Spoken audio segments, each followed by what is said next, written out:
Hi, everybody. It is true, donuts really do work. We've got this place all to ourselves, so I hope you enjoy the upcoming video. A couple things to remember. All you need is one piece of paper, one pencil, and when you get to the section where we have some movement in just a minute, you're going to stay in your chair. You do not need your headphones in while you're doing that segment. Just follow along to the screen. I have the audio muted anyway. And then once that movement segment is up, go ahead and pop your headphones back in so you can follow along with the rest of the video. Have a great time.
It's time for our athlete spotlight of the week, or of the day, or of the video. Here we go. Our athlete today is Derek Jeter. Derek Jeter is a former professional baseball player. He played shortstop. That's the position between second and third base. As a player, Jeter spent his entire 20-year career with the New York Yankees. He was elected to the Baseball Hall of Fame in his first year of eligibility in 2020. A five-time World Series champion, Jeter is regarded as one of the primary contributors to the Yankees' success in the late 1990s and early 2000s because of his hitting, base running, fielding, and leadership. He is the Yankees' all-time career leader in hits, doubles, games played, stolen bases, and times on base. His accolades include 14 All-Star appearances, 5 Golden Glove Awards, 5 Silver Slugger Awards, 2 Hank Aaron Awards, and the Roberto Clemente Award. In 2017, the Yankees retired his uniform number 2. The Yankees drafted Jeter out of high school in 1992, and he debuted in the major leagues at age 20 in 1995. In that time, he became the Yankees' starting shortstop, won Rookie of the Year award, and helped push the team to win the 1996 World Series. But did you know? Jeter played with the Greensboro Hornets right here in our fair city early in his career in 1992 and 1993. He needed to get more at-bats.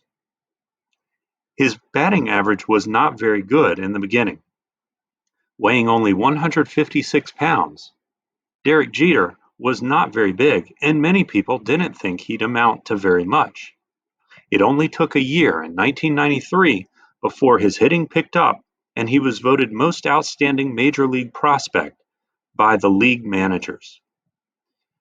Jeter created the Turn 2 Foundation, a charitable organization established to help children and teenagers avoid drug and alcohol addiction and to reward those who show high academic achievement.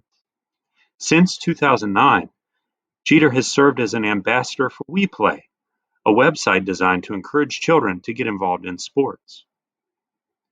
In 2018, Jeter donated furniture and household items to families forced to relocate by Hurricane Irma. Derek Jeter was a star baseball player who worked hard on the field and continues to give to his community while still working for Major League Baseball as an owner. Now it's time for us to draw a picture. Go ahead and get your piece of paper out and your pencil. And if you'll lay your piece of paper out kind of like this, we'll get started. First off, try drawing a circle right in the middle of your picture. Great. After you draw that circle, we're going to draw this little arch over top of it. I wonder what that is.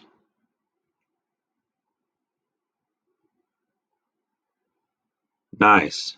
After you have the arch over the circle, we're going to draw another arch, but this time exactly upside down from the last one. Notice that it connects on the right side, but not quite connecting on the left side. Kind of looks like a sun in a cave, doesn't it? Now we're going to add a little squiggly line there in that corner to seal up the edges.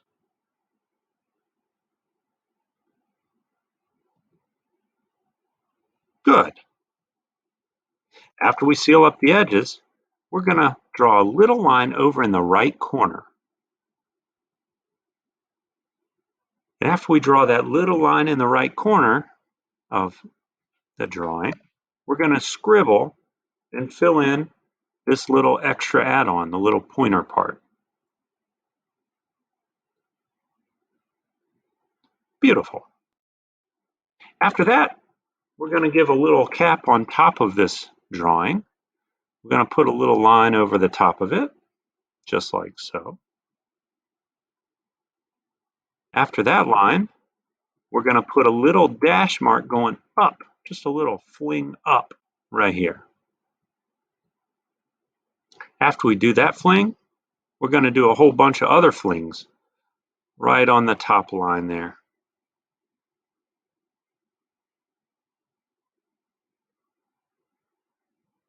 Now, after you got some of those, I'm going to add in some smaller ones in between those bigger ones. In fact, I'm going to add a bunch of smaller ones in between the bigger ones. Just little flips of your pencil. That's all we're looking for. Nice job. Now let's look at the bottom of that picture. We have a little flip there. These are just little light ones. And I'm going to add a bunch more all the way to the edge there. Maybe you can figure out what we're drawing now. Good. Now after we do that, we're going to have the center of our eye. That's what we're drawing. The center of our eye is going to have this black circle filled in. After the black circle filled in, we're going to add a little mark in between the black circle and the circle around it. Just a little mark there. And then we're going to add another one. And let's add little marks all the way around.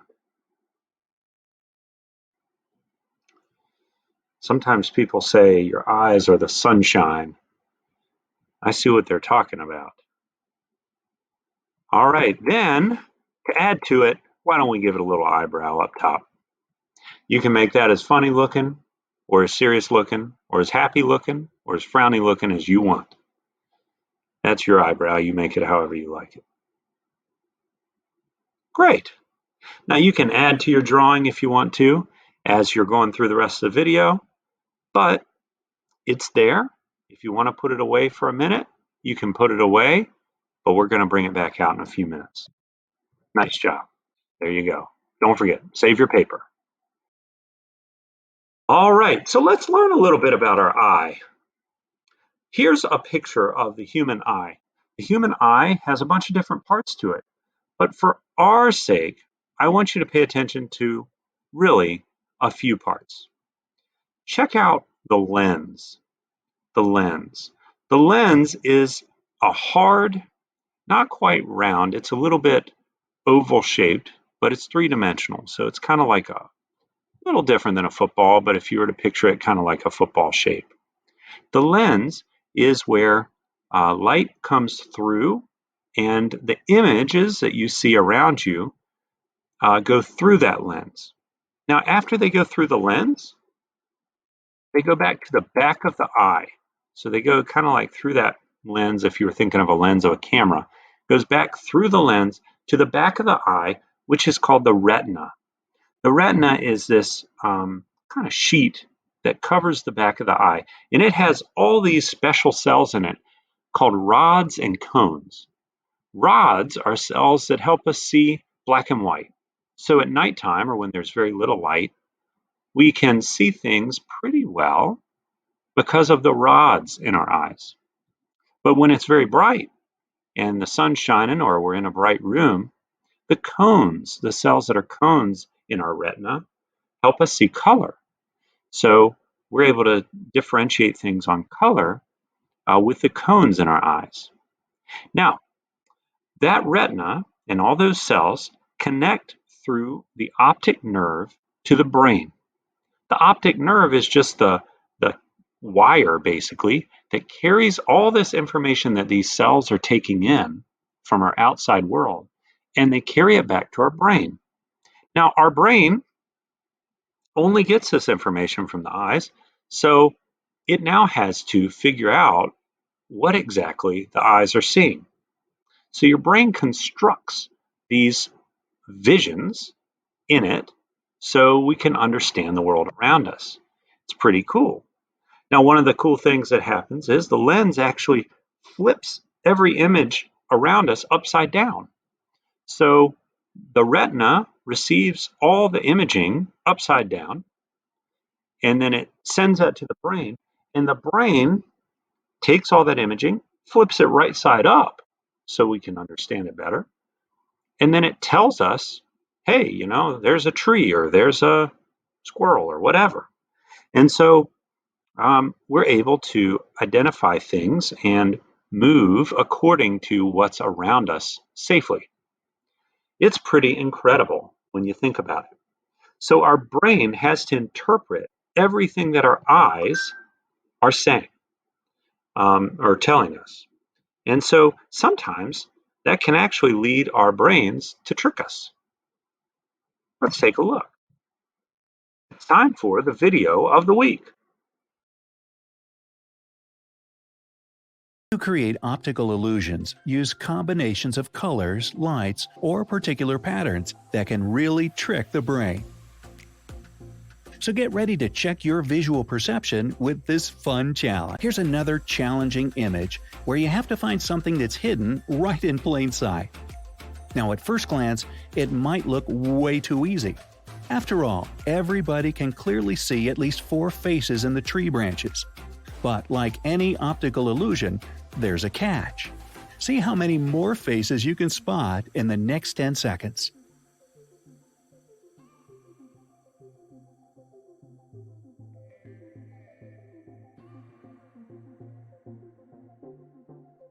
If you found 10 faces hidden among the branches, then you're an extremely observant individual. Some say that these faces are actually those of famous public figures. Can you recognize anybody? Fair lady. This gorgeous lady must be a ballerina. Otherwise, how does she keep rotating like that with that much grace? Like on her toes? But we're not here to discuss her artistic skills. Instead, can you tell if she is moving in one or two directions?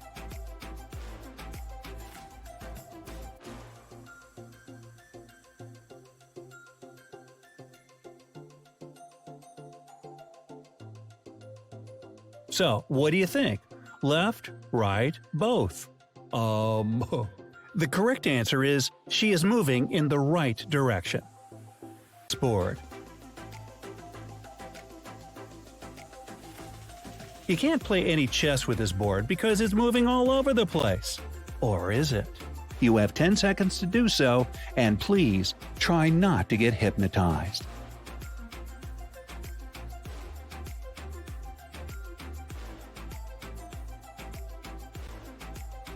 As hard as it is to believe, the eyes actually remain where they were. You can see it if you focus on just one of them. If you stare at one point and ignore the constant movement of black and white dots, it all becomes clear. And that's the way, huh? Counting down from number 9, upside down Steve Buscemi. Can you tell me what's wrong with Steve Buscemi? I mean, I hope Steve is perfectly fine, but can you tell me what's wrong with the second picture?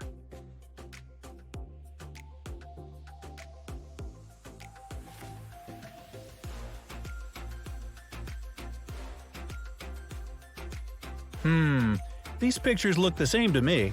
Hit thumbs up if you think so too. Let's try to turn it upside down. Oh no, that is way too scary. It seems like my eyes tricked me again. By the way, here is another fun celebrity optical illusion. Herman grid illusion and scintillating grid illusion. Look at this black square crisscrossed with perpendicular white lines. The white dots situated at the intersections of the grid shift their color from white to gray and back. When you concentrate on a particular dot, you see that it's white. But as soon as your attention wanders, the dot turns gray. That's the Herman grid illusion. Amazing, isn't it? Now it's time for us to watch a little bit of baseball featuring Derek Jeter, our athlete of the video. Popped up, short center, Jeter out, Cano, and did Jeter catch it? Wow, what a miraculous catch! Unbelievable! Any NFL team would be proud. Well, I think maybe Cano may be hurt on that, but what a play by Derek Jeter. And the 1-1, a high pop off third foul. Brocious and Jeter are there. Jeter makes the catch and falls into the crowd. And he's out.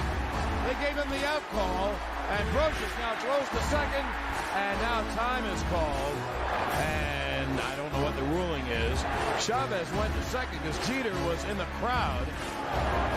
And Jeter now climbs out of the crowd. Well, Derek Jeter made an unbelievable catch. Hit toward the hole. Jeter backhands from the outfield grass. Got it! Man, what a play! 5-0 New York.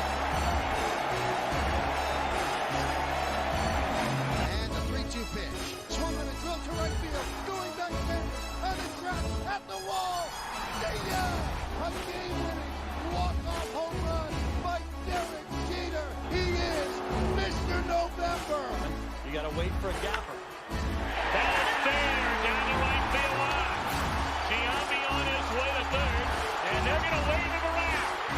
The throw misses a cutoff man, shot to the plate, out of the plate. Derek Jeter with one of the most unbelievable plays you will ever see by a shortstop. Both cutoff men were missed. Jeter coming down the line, fielded with his bare hand, a shovel to Posada, and Giambi is out. 1-2. He loops that to left field. Going to be a tough play. Jeter on the run. Makes the play. And flies into the stands. Oh, what a play by Derek Jeter. And it's time now for us to bring our picture back out. Go ahead and bring the picture of the eye that you drew earlier out. And we are going to add some words to it. First up, on the left side of your paper, I'd like you to write this. Our eyes see what is around us. Our eyes see what is around us. Those eyes take in information from the world around us, but they don't know what to do with it. They just simply take the information in. And they take it in through cells that send that information to what I'd like you to write on the right side of the paper, which is our brain makes sense of it all. Our brain makes sense of it all. Now, this is really important and difficult for a lot of people to understand.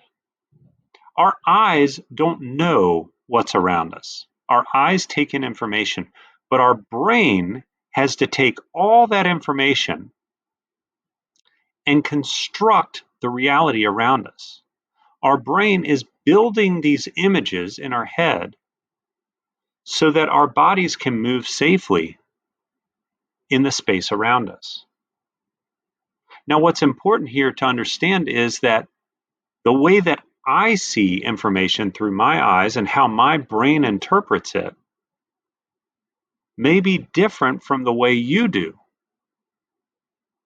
Sometimes people see things a little bit differently.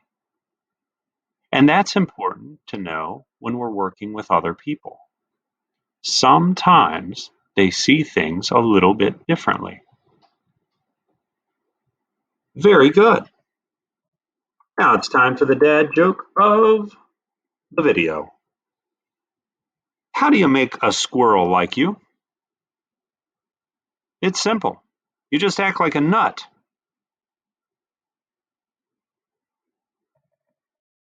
With that, it's time for our mindfulness moment. Just put everything down, get quiet, quiet your body and your mind. Watch and enjoy just being you for a minute. Think about what you're thankful for. Think about nothing. Relax.